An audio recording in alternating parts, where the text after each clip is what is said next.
So when working with images, we sometimes have to do some corrections to that image to fix it. Now, a good practice to get into is to take the layer that you are working on and make a copy of it, because when we're going to be working on fixing an image, that means we might be doing, okay, not might, we will be doing destructive edits. We will be killing pixels. So there are ways to do non-destructive edits. There's a whole part philosophy, part practical application of how to do non-destructive edits. We're going to work on doing some destructive edits now because we can and because the tools work well for doing that. So right now I have the background layer and I want to make a copy of it. We have a couple of ways we can go about it. Right click, choose duplicate layer. I can also go under the layer pull down menu and choose duplicate layer as well. We can take the layer, don't grab the, well, you can grab actually anywhere on it, and drag it down to the plus down in where it would create a new layer, and that will make a copy as well. And I can also use the command or the keystroke command J or control J on the keyboard, and that will duplicate it.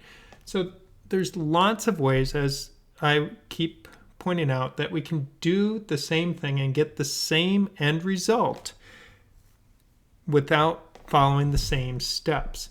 So if we think that it's the end result that we're looking for, then we can do that. Now I'm going to zoom in a little bit on this so we can look at the picture closer, and we'll see that there's some damage to the face here. So this damage, if we want to repair it, we have what's called the healing brush. Now the healing brush will look for continuous areas of pixels, and then it will try and find a spot that isn't quite as correct.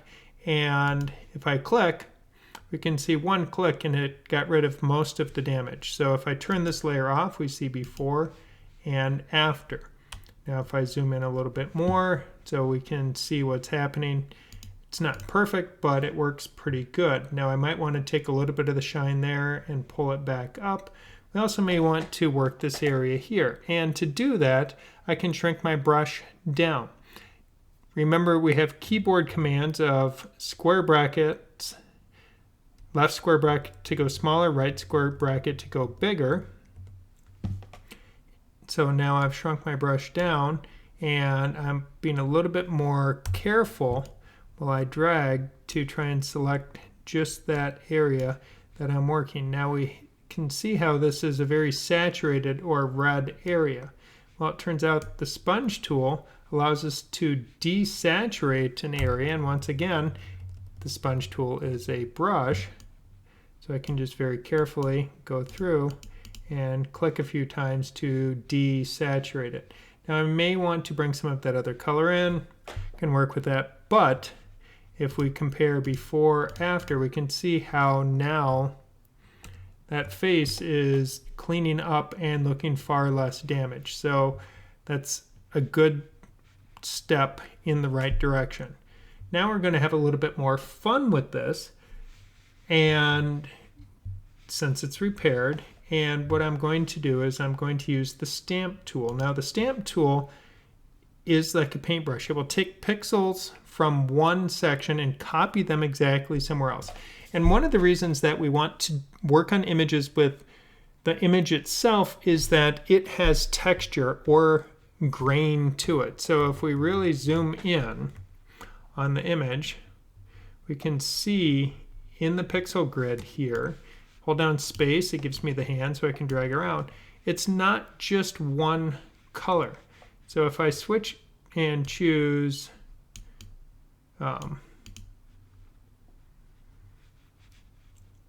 we have a number of tools here to work with, but if we start looking at these colors, we'll see how these pixels are all different colors. And being that they're different colors, if I use the eyedropper tool, which is the letter I on the keyboard, we can see as I move around how just in one small area, looking over in the color palette on the right, that those colors move ever so slightly as we move from color to color. So there isn't just one color that I can say, hey, what color is my skin in the light areas, what is it in the medium, what is it in the shadow, because we have this color here, and then we can see how that color, you can even see in the color ring around here, and it changes. It shows the current color, and then it shows us the new color. So we can see how it keeps changing as it works its way